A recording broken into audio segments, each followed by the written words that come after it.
Welcome back to the Unedited Me. I'm Sabrina, and today I have my awesome husband here, Oliver, who's going to be a part of this double podcast today. Say hi and hello, everyone. Introduce yourself. What do you do for a living? I am a barber. I've been barbering for a few years now, and this amazing woman next to me has been my partner in crime for 7 years.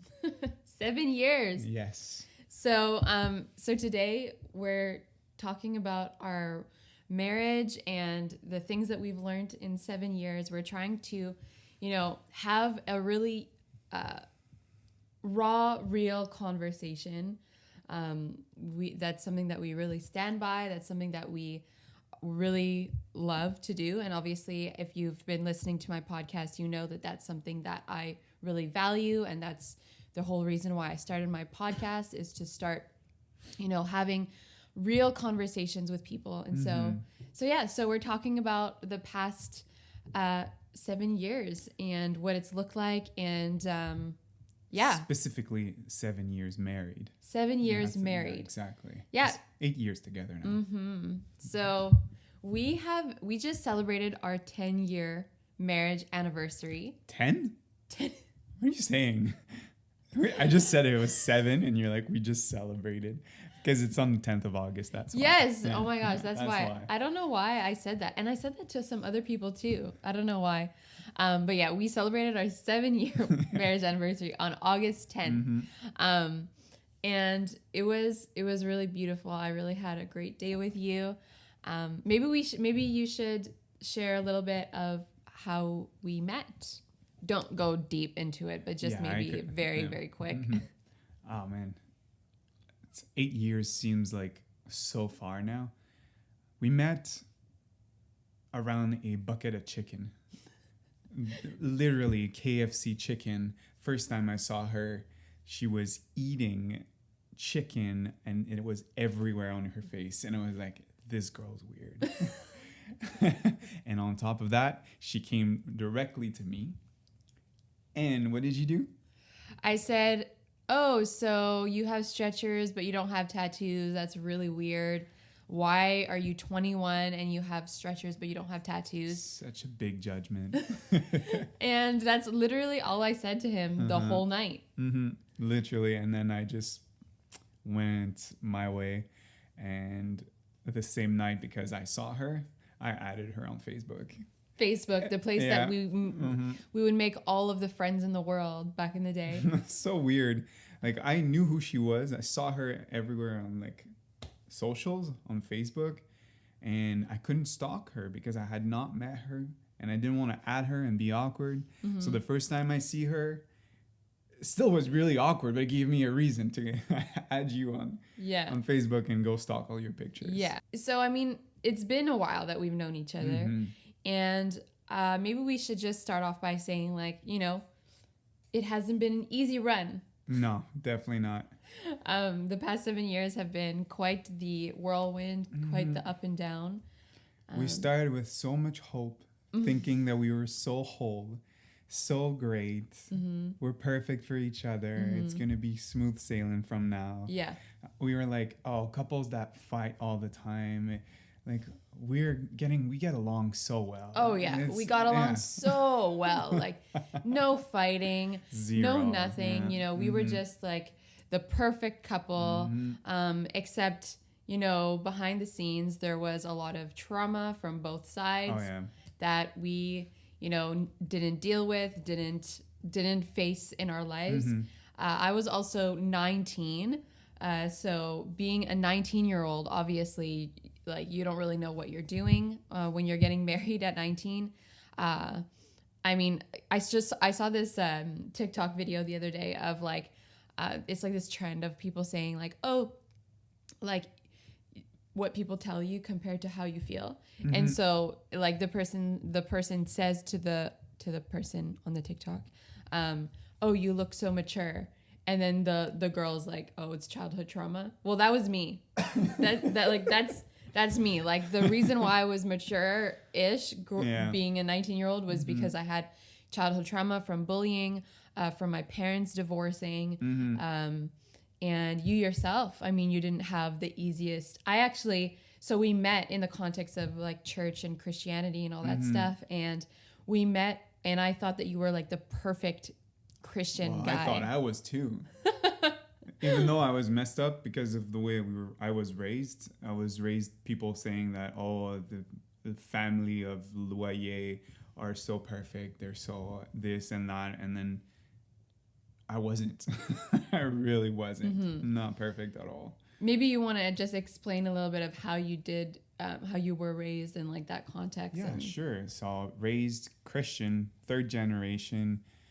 I remember my granddad speaking to me about Christianity. I remember my dad speaking to me about Jesus. I remember praying to accept Jesus in my heart at 4 years old, and then experiencing crazy things, spiritual crazy things at a young age, making decisions that it's weird to make those decisions when you're young, but when you experience those spiritual things, you're like, it's easy. Like, it feels so real.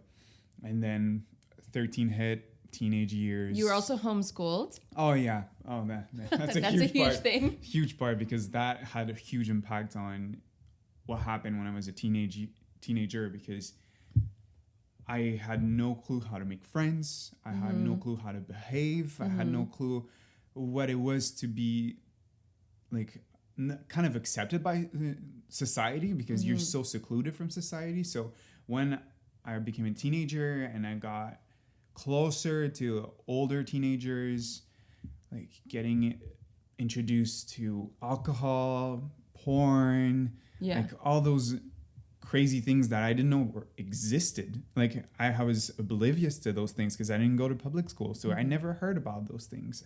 And so when that happened, it just messed me up big time. So the next 10 years before I met you, it was just some ups and downs, mostly downs, but I'm glad that even if there were many downs, that I kept my faith. So that's actually something that I didn't know that affected us in the beginning of our marriage and in our relationship, was the fact that you had a heavy porn addiction. And that was something that I never watched porn growing up. I like maybe saw one porn image that was just absurd. So like I knew that was fake. Like it was just a really dumb photo. I knew it was fake, so I didn't really think of sexuality in that way because I was like, okay, it's stupid. But like when I knew and when you told me, because there was this one night when you had come back, because he was living in California, so he came back from California, and we were talking and we were having like a deep conversation, and you said to me like, I'm just gonna tell you everything. And you told me that you had been addicted to porn, and then you kind of just went through kind of a lot of heavy stuff with me. And in my like little... Maybe it was too quick. Yeah, it was a little quick, but I still wanted to have those conversations, obviously. And we had been having many conversations, over Skype at the time. Now the new thing is Zoom, but... Yeah, Skype was better. Skype was better. Yeah. But, we had many conversations. But then that day you kind of dropped this bombshell on me saying that you weren't this perfect Christian guy that I thought you were. And like you had gone to California to do a school of ministry there. So I had pictured you in my mind as this perfect Christian guy. That's never had any issues. That has the perfect family, parents not divorced, everyone's Christian in the family. Dang, that's just a facade. Yeah, exactly. And that's the thing that like it kind of everything that I had thought about you completely like was shaken in an instant. And you were like, yeah, I dealt with this. And you kind of went in depth, a little bit too in depth, I think, for my liking at the time, of your addiction to porn. And that just that shook me. Yeah. Well, just to say, when we were speaking about that, I was no longer addicted to porn. Yes, yeah. Exactly. Yeah. Exactly. I think that in my little Christian religiosity, I was like, oh, but like you saw people naked, and that was like, it was, but then I think that's like a thing that really just changed the way that I saw you and the way that I did relationship with you at that point, because I had trauma to porn specifically related to my father. I had, stumbled on porn on my computer growing up, and that was unpleasant for me. And so that's why I was saying, like, this weird porn image that, I didn't even think or think that it had anything to do with sexuality. I just thought it looked ugly and disgusting. Yeah. But as soon as you told me that, it kind of shifted something inside of me. And I was like, oh, I now see you different, because I now equate you as my dad almost, because my dad did a really bad thing. And you comparing me to your dad because of that trauma really took a toll on our marriage for 7 years. Like, it's something that, would you say you're still battling with, or it's dealt with? No, I feel like I've definitely, when it comes to that stuff, I feel like I'm much clearer in my mind. Therapy has helped me on that aspect, but it's the reality of marriage. It's the reality of finding out something about someone else that you're joining your life to, whether you're getting married to that person or, you're in a relationship with that person. There's bound to be things that like pop up that you're like a little shook by, a little like, okay, I didn't expect that. How do we work around this? How do we deal with this? Especially if it's something that is, that can be hurtful to the relationship. I personally come from the way of thinking that pornography can really break relationships, because the way that we connect to porn in our minds is it creates serotonin and dopamine effect, and that creates like a false basically a false gift every time that you go and you deposit some money into the porn industry, so to speak. Like, I'm painting a picture a little bit. Like, when you deposit your money, you get a gift, and that gift is serotonin and dopamine, because you're getting this hit of of feeling good, but also feeling shameful. And there's just so much that's wrapped around that I think that it genuinely is hurtful towards relationships. And so, yeah, and it's basically the same chemicals that are released when you have intimacy with your spouse. It's exactly the same thing. So you're basically betraying the intimacy and the connection and all those things. So I'm really glad that was dealt with beforehand. Even though we had other issues, I think that one thing was that we didn't bring that into the marriage, and it really helped us. I can't imagine if I still had that struggle and brought it into the messy things that we already had, that could have caused a lot of pain and a lot of issues and huge arguments. But yeah, I think we were protected in a way. Yeah. Like, someone was watching over our marriage. Yes. Yeah, exactly. And so I mean, the past 7 years, how have the past 7 years been for you, Oliver?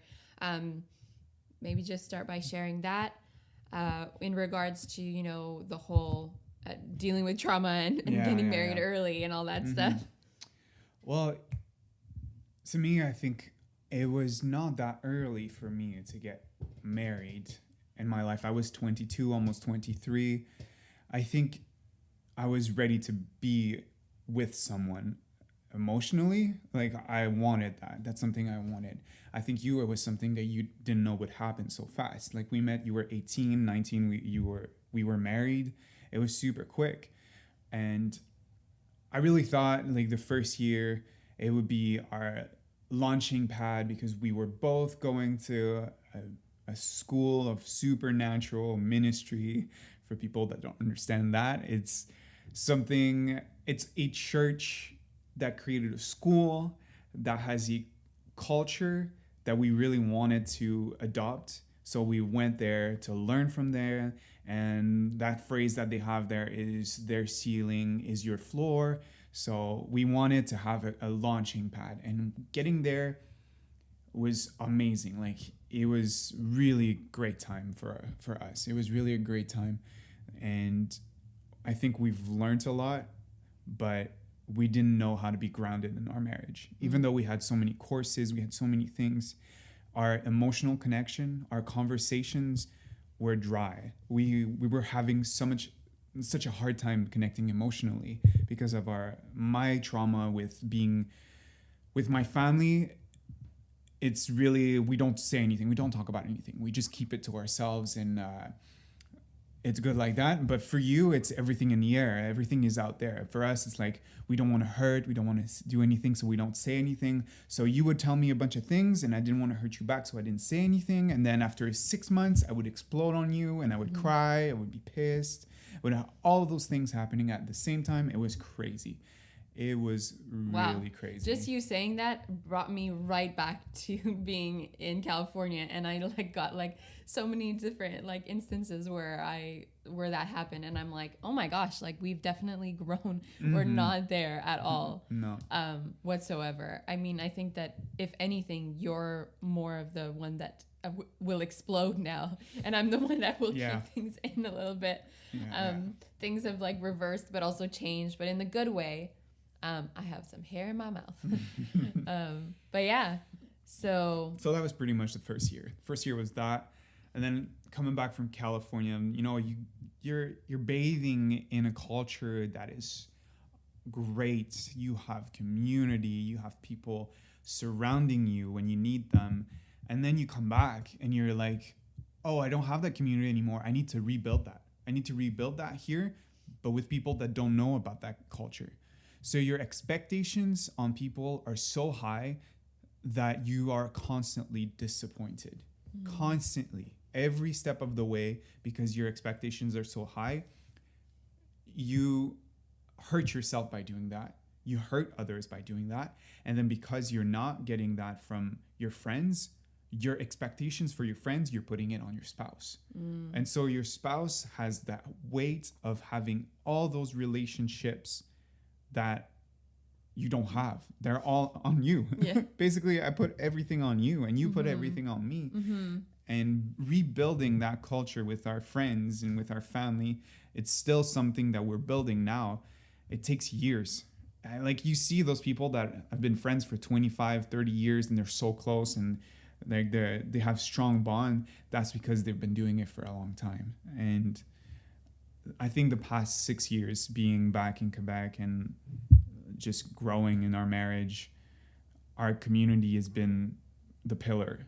Like, really what we've built with our friends has been the pillar for our relationship. And it's really helped us grow and see our issues, see our hurts. And I think you would say the same thing, that if we didn't have the friends in our life, we wouldn't be where we are right now. That's actually a really good thing that you're saying. Like, so basically you're saying that community and a good community and good friends is also what makes or breaks good relationships and good marriages. Why do you feel like that's something that's super important? Because, you know, we see a lot of the older generation, they don't have friends when they're married. They just have each other, or they don't develop deep community. They, you know, stick with each other, their kids. I saw that with my parents. You know, my parents, before they got divorced, they had friends, but they didn't have deep community where, like, you know, the kids would go downstairs and then they would just have heart conversations and pray together. Like, it wasn't about that. It was about, like, let's just have very surface conversation and then let's hit the road when the kids are done being together. So what would you say to that, and how have you seen that aspect in your life, like, be such like a grounding thing? Why do you feel like that's such a good thing? Well, if you think about human beings, we're all so relational. We're so relational that we created platforms to connect with other people that are in other countries. And the sad thing about the platforms, they have great things, but they disconnected everyone from each other. And we're losing what our ancestors had. Your kids, like, if you raise kids, it takes a neighborhood to raise kids. That saying has been there for ages because it's so true. And it's so true for marriages. If you don't have your community surrounding you, how can you build something strong? Because we're better together. And so if marriage is seen as something of the pillar, the center of a family, the relationship of the mother and the father, if it's seen as the center of the relationship, and that is whole, everything else under will be healthy. Everything else under will be healthy because you're taking care of the head. You're taking care of what is at the root. So it's the same thing for relationships. If you want your community to be healthy, you need to have deep conversations. You have to go deep. You need to build roots. Yeah. And if you don't build roots, if you just have surface relationship, you're going to go back home and you're going to feel empty from those relationships. You're not going to be feeling filled. You're going to maybe feel filled for a day, but you won't be satisfied in your relationships. Yeah. And I think that when you have relationships and you go deep and deeper and deeper, your heart will feel healthier. You will feel like you are growing. Because when you're hanging out with other people, the more you hang out with other people and you are opened and you are an open book, basically, people will give you critical help. Yeah, feedback. Great feedback. Because you're not perfect. They're not perfect. And you need that. I think the thing is that people are afraid. Absolutely. I am afraid. When I have something to tell you that I know will hurt you or hurt us. Or hurt a friend. I don't want to say the truth. But truth is always the right answer. Yeah. Because it just opens up everything inside of you. You let go of everything. You let go of the bitterness. You let go of the shame, the guilt, all those things. When you put those things in the light, it's freedom. Yeah.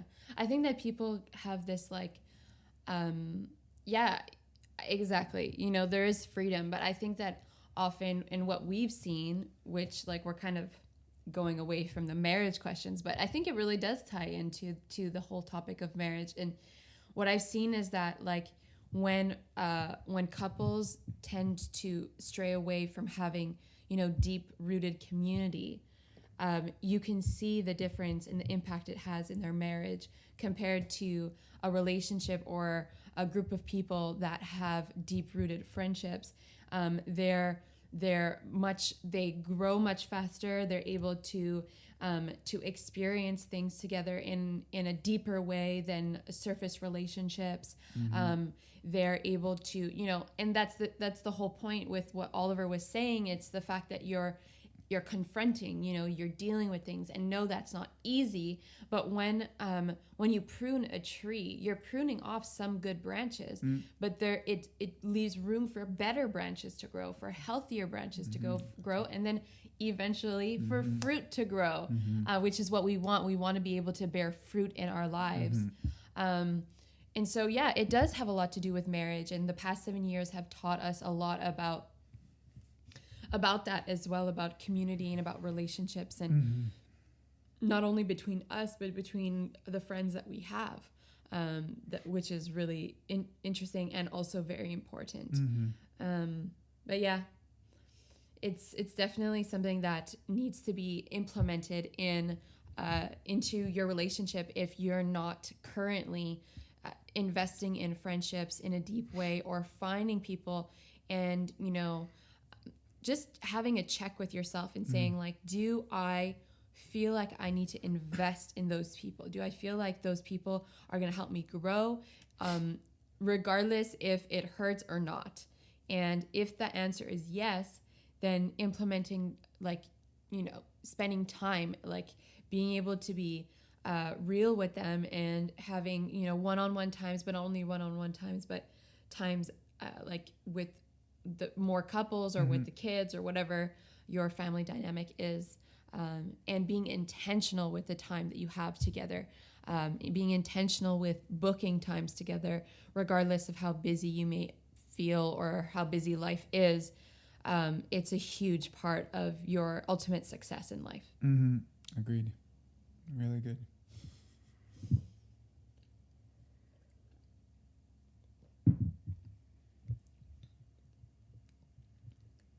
Did you have another topic to discuss, maybe? I just find you beautiful. Thank you. You're all done up for a podcast. It's like if we're going out after. Well, maybe we'll be able to do something inside that will be very fun for the both of us. Oh, you think? Yeah. I'm pulling an Abby Stumball. Oh yeah. Abby and Justin always are like, I want to have sex with you.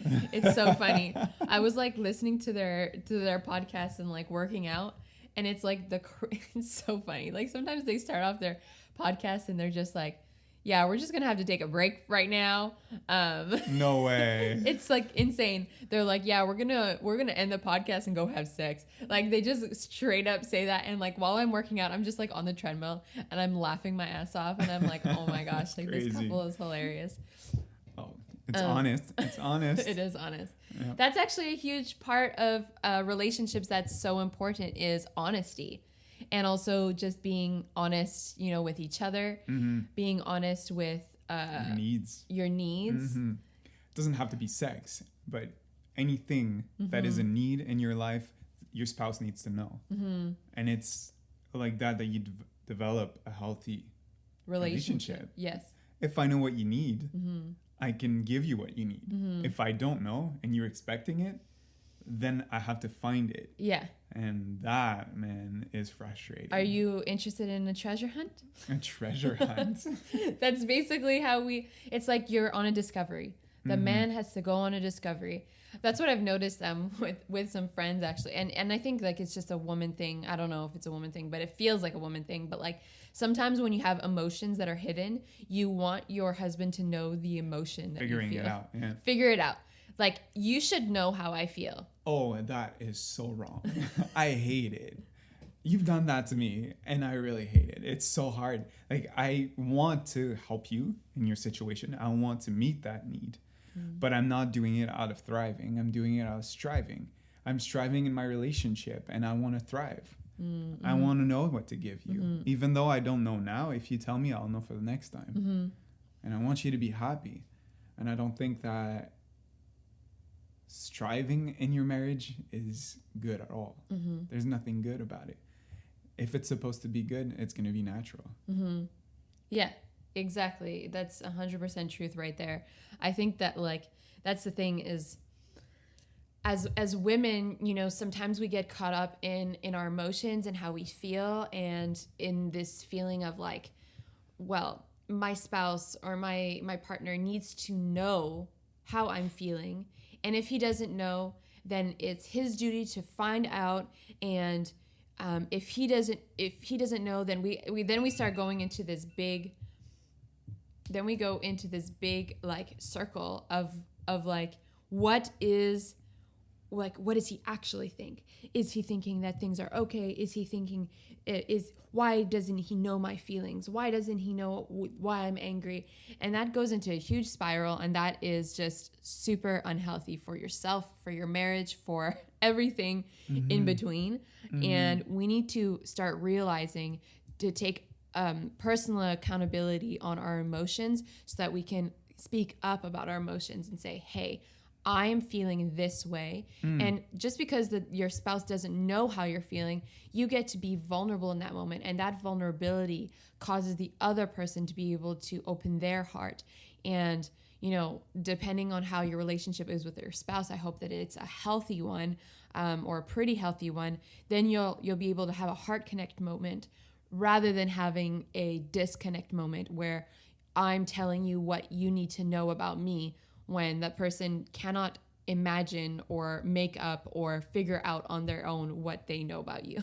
And it's crazy because it's basically you're craving for connection, but you're willing to sever the connection because you're selfishly asking your spouse to know you better. But to know you better, I need to hear your heart. Wow, babe, that was just... snaps to that. I think that like that's a huge part about, you know, marriage, and even what we've been through in the past 7 years of like, you know, we've been learning and we've been trying to understand how we connect to each other. And that was something that we were struggling at. And I think I think it was me the most that was struggling in connecting with you, because you're somebody you're a little bit different than I am, where I'm like very open book. I connect like crazy. And you like you're somebody who likes to be asked a few questions and to be poked a little bit, but not too much. And it was like learning about how to connect with you, and how to know what was going on inside of you, without guessing, but also with posing the right questions. And so how was that for you, just learning about that and about, doing relationship in that way? I'm thinking about all the conversations we've had on our couch, and you asking me questions and me just not knowing. And I think it's one thing to tell your spouse your needs, but it's a totally other thing to know what your needs are. And I think for you, you knew what you needed, and you wanted me to do it, but I wasn't able to do it. Because of my issues, I didn't have the will or the strength.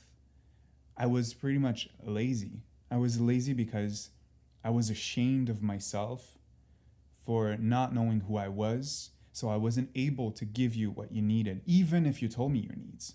Even when you started telling me your needs, how they were, I was unable to do it because I didn't even know who I was. And so when I started digging in my heart, when I started digging about my needs, what do they look like? What do I need to be healthy? What do I need to figure out, work on, grow? And that breakthrough didn't come just by snapping my fingers. It came by making steps to go get therapy, to go and learn about my past, to heal so that I can know who I am, know what I need. And by doing that, now when I know something is wrong, I'm able to tell you. I'm able to tell you what is happening in my heart, what's happening in my mind, what I'm thinking about, and the cause. I'm already on the ball. I know the cause of the way I'm acting. And I can hurt you very easily because I can get angry, I can be snappy, I can be black and white, and I can hurt you and not listen to you. You have a lot of wisdom. You have a lot of insight. You're a really smart, wise woman. And because I didn't want you to tell me what to do, because I wanted to know it, I wanted to be able to do it myself and figure out myself, I refused to hear you out. And by doing therapy, I realized that I needed your input in my life. That's why we're together. We need to work together. And you see things that I can't see in myself. And by you calling it out, it was, how do you say that? It was arrogance in my heart. I didn't want to feel controlled. Arrogance, pride. Exactly. I think that a lot of men deal with pride, though. I think 100%. I mean, women deal with pride. It's just different. Women, that's something that I heard once, and it's so good. Women dealing with pride is, I can do things all by myself. And men dealing with pride is, I don't remember. No, you don't remember. I think you got it wrong. Yes, it is. The women part, I know. I remember that because I was like, oh, that's me. Shit. But the men part. I guess us is just being macho. Yeah. Or like, I don't know. I don't know what the men part is. You really need to find the saying before you say it. I know, right? I know. I'm so sorry to everybody listening. But if you're a woman listening, you could hear the women part, which is, like, pride showing up in a woman is, I can do it all on myself. And us, it's shame. Isn't it shame? I believe that, yeah. Like, we are ashamed that we're unable to do things, so we're prideful and we're hiding our shame. I think that makes sense. I feel like men deal with a lot more shame. I feel, because of, like... We all deal with shame. Yeah. We all deal with shame. I think that maybe just... Yeah, and we all deal with a fair amount of shame. Yeah. And shame is, maybe just to, like, help people understand, shame is, I am wrong, and guilt is, I did something wrong. Or guilt is, I would say that guilt has a negative connotation to it more than feeling conviction about something. I feel like guilt has, implies that there's a certain shame that comes into it. Like feeling guilty that you did something, like, I feel like attaches shame to what you did, but feeling like an awakening, or what was the word that I said? don't remember the word that I said, conviction or convicted that you did something, it implies that there is a certain grace about the thing that you did.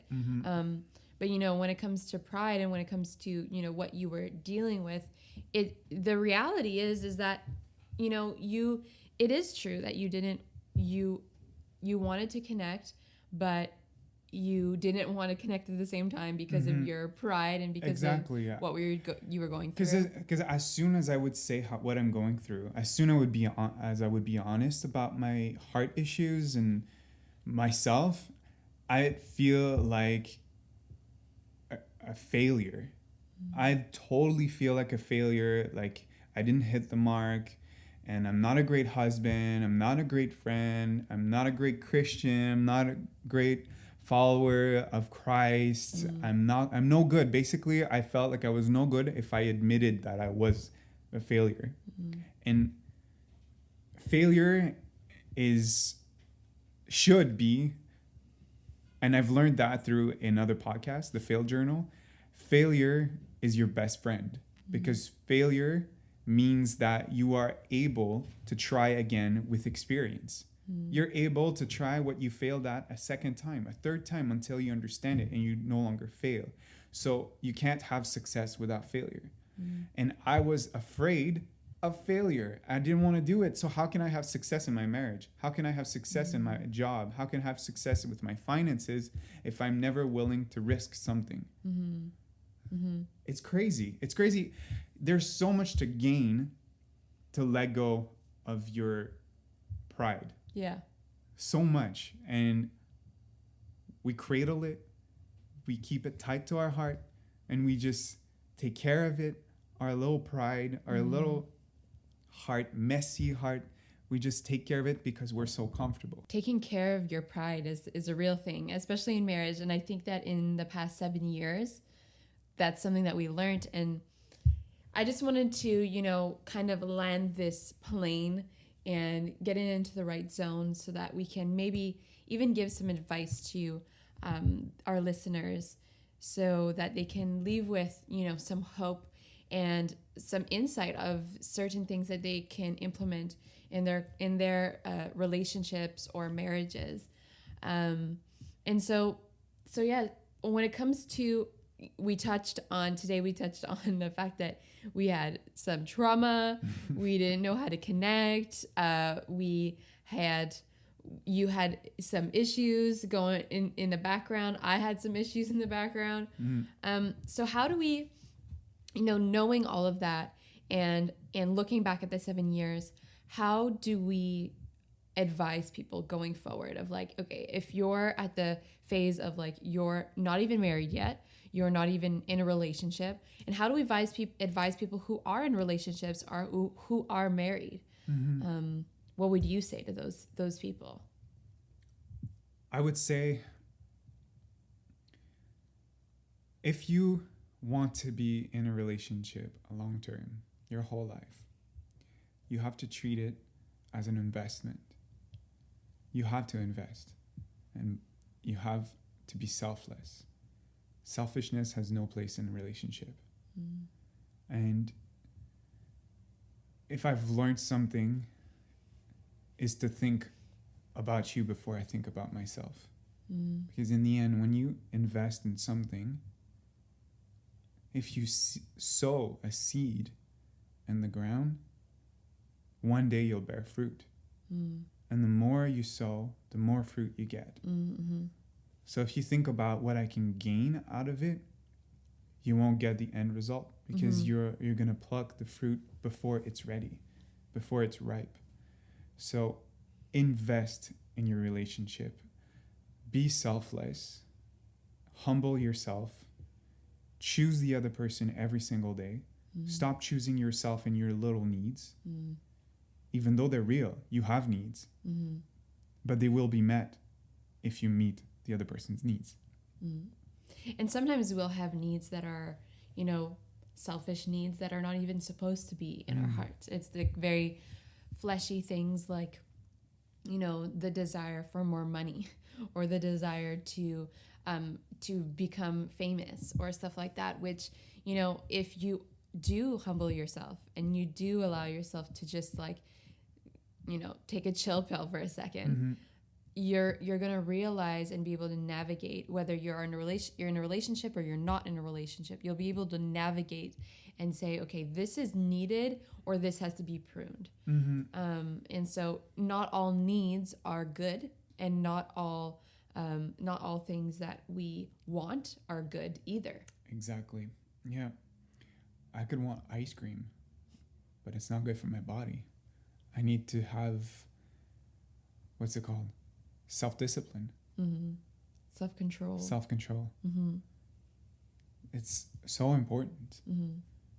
You have dreams, you have things that you want, and then when you don't have them, you complain, you play the victim, you say things that are not true, that you deserve more.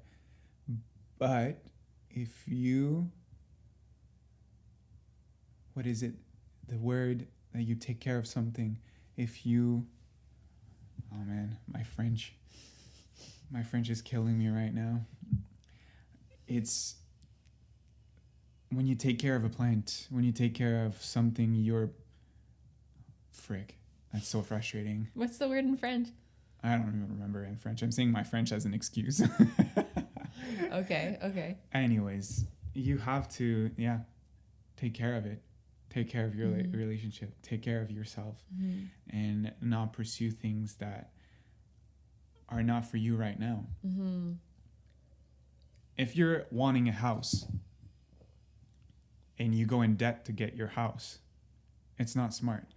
If you just wait for the right timing, the right market, the right amount of money in your pocket to spend it, and you're ready financially and you have a solid wallet, then you can do the move. But if you do them too quick because you're anxious to get there, you'll stumble big freaking time, and then you'll have to get back up and struggle your way there. And that goes in marriages too, in relationships. So even if you're not in a relationship, you know, some tips that I would give for somebody who's not in a relationship, hearing this podcast right now, I would honestly say, like, you know, when it comes to getting to know your person at the beginning stages, you know, ask the right questions. Try to lean into who they are and not, you know, what they put out on the outside, you know, what you see on Instagram, Facebook, or TikTok or whatever, but just actually getting to know who they are on a deep core level, what their core beliefs are, what they want in life, not only like, you know, aspirations when it comes to jobs and careers and all that stuff, but actually like what they truly want. Like, do they want to be happy? Do they want to travel a lot? Do they just want to chase after money all the time? You know, those things will detrimentally either make or break your relationship in the end of the day. And then also, I always suggest to get with somebody that you know that you have similar values that align. Absolutely. When you're with somebody who has different values completely, like opposite to yours, it becomes very, very difficult. It's not that it doesn't work, but it becomes really difficult. It could work at first. Just wait 20 years. 20 years of living with someone that doesn't have the same core values. You can have a lot of values in common, but like if we talk about religious values about money, moral values, just wait in 20 years. How do you raise your children? You know, you always hear that, like, how are we going to raise our children? But it's the reality. It's the reality that, like, if, you know, if you're with a partner for life, you're gonna run into some difficult situations if you are not aligned, if you don't see each other in each other's moral values, moral standards in the same way. Especially when it comes to moral standards. Moral standards will be very telling of your relationship. And I think for somebody who's married and unmarried, I want to just have a huge shout out, because we did talk about community and the importance of friendships and community in relationships. And I really want to land this super, super well and have you guys really understand the importance of community in relationships. Even though we didn't, make this whole podcast about it. If you're interested, you can let us know by sending us a DM or a comment. You can follow us on social media. But nice plug. But if you're unmarried or you're married, surround yourselves with people that are going to help you grow in life. Not people who are going to bring you down, that keep you in your addictions, that keep you in your bad habits, that keep you in your negative cycles. Surround yourself with people that are going to lift you higher, that are going to call the gold out of you, that are also going to call the crap out of you, and are going to tell you what you're doing wrong and why you're doing it wrong, but in a kind and loving way, not in like an abusive, negative way, but get yourself around some people that are going to say like, hey, you're better than that. You're better than going and smoking a joint in the afternoon before you go see your children because you just want to relax. You're better than that. Like there's levels of friendships that we need to embrace in our community and our relationships. And whether you're married or unmarried, it's going to be very, very telling of how your personal life is by the people that you surround yourself with. A lot of people will say, well, I surround myself with people who go to parties. What do? They're my best friends. Well, the thing is that maybe you need to find yourselves better friends because, you're not going to be partying for the rest of your life. You may be having kids and you're going to get away from the party life, but then you're going to miss it. And then somewhere along the way, you're going to find yourself wanting to revisit the old lifestyle. And it's something that you've even seen like in some of your clients that like they end up divorcing or splitting up with their partners because they just want to live that like life again, the life that they miss. And you've told me about that. You've told me about those situations. And so, surround yourself with people. And if you know that you're at a point in your life and you're like, no, I need to get better friends. The reality is you got to get out those scissors. You got to chop some relationships. Some friendships are seasonal and it's okay. May hurt, but it's okay. May hurt them, but it's for your best interest. Because if 5 of your friends are drug addicts, you're the 6th one. That's a Jordan Peterson quote, isn't it? I'm not into listening to Jordan Peterson, but I definitely know that that's a Peterson quote. But yeah. Even if it's a Jordan Peterson quote, it's so real in our society. It is. It is. It's tribal. It's tribal. We want to be a part of something. Yeah. So we're willing to let go of our values. Yeah. To be a part of something that we would never, just because we want to feel accepted.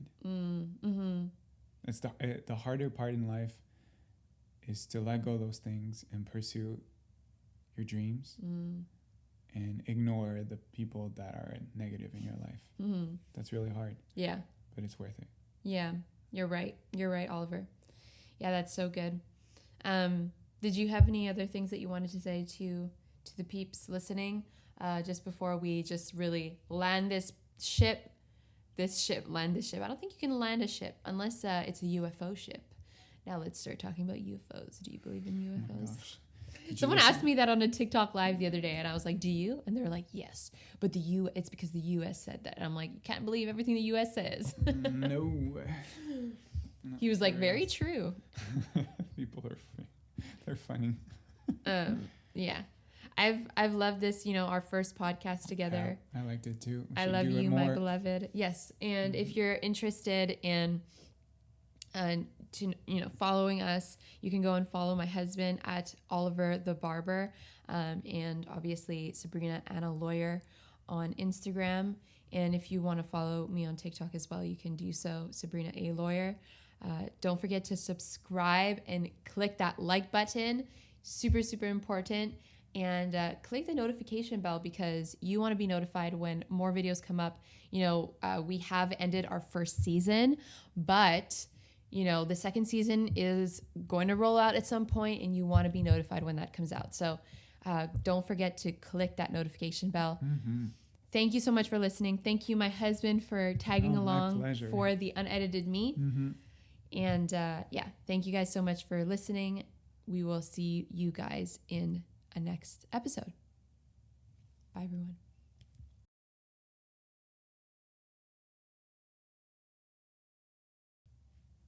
You're just staring at me.